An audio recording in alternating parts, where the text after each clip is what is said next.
नमस्कार, स्मार्ट रेसिपीत आपलं खूप खूप स्वागत आहे। आज आपण पाहणार आहोत भाजक्या पोह्याचा लाईट चिवडा। हे भाजके पोहे आहेत, याला तेलात टाकायचं काम नाही, तसेच म्हणजे असे क्रिस्पीच आहेत हे, परंतु थोडेसे आपण गरम करून घेऊ। कढई गरम झाली, थोडेसे हे भाजके पोहे आपण गरम करून घेऊ। हे गाळून घेतले।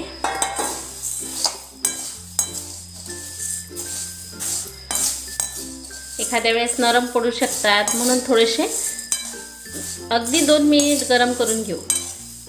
हे पोहे चांगले छान गरम झालेले आहे, हाताला पण गरम लागतात। चिवडा लाईट चिवडा करून राहिली आहे। तसेच दिवाळीचे सगळे पदार्थ मी माझ्या चॅनलवर अपलोड केलेले आहे, तुम्ही चॅनलवर पाहू शकता। हे पोहे छान झाले, आता ताटात काढून घेऊ।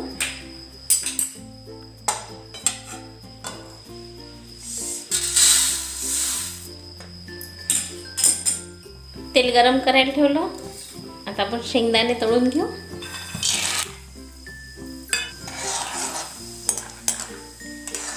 शेंगदाणे चांगले होऊ द्यायचे, जास्त जळले नाही पाहिजे आणि कच्चे पण नाही राहिले पाहिजे।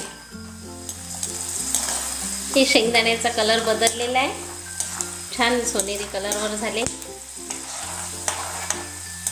आता गॅस बंद करते, हे शेंगदाणे काढून घेते। कढईत अगदी थोडं तेल घेतलं, जिरे टाकले, थोडंसं मोहरी टाकली, छान तळतळू देऊ। तेल एकदम कमी घेतलं, कारण की हा लाईट चिवडा आहे। हिरवी मिरची,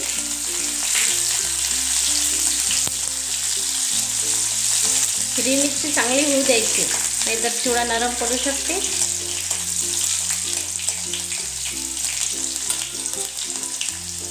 कढीपत्ता,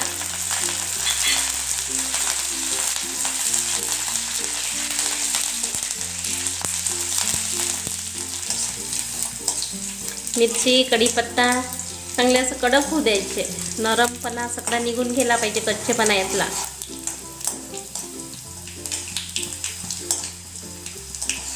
तुम्ही बघू शकता हिरवी मिरची एकदम छान झाली। आता गॅस बंद करते।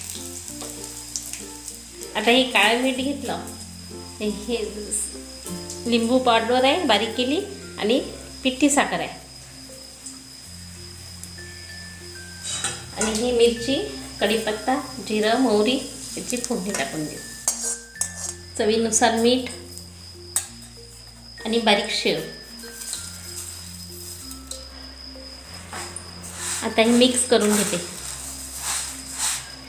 याच्यामध्ये हळद वगैरे नाही टाकली, कारण हा लाईट चिवडा आहे, असा पांढरा छान दिसते, खायला पण खूप छान लागते, खूप टेस्टी लागते। आपल्याला जास्त तेलकट चिवडा नसेल लागत तर हा आपण चिवडा करू शकतो। कमी तेलाचा पण स्वादिष्ट चिवडा तयार। असा हा चिवडा तुम्ही पण करून बघा, आणि कसा झाला तुम्हाला कमेंट्समध्ये सांगा। असेच नवनवीन पदार्थ पाहण्यासाठी माझ्या चॅनलला सबस्क्राईब करा आणि व्हिडिओला लाईक करा।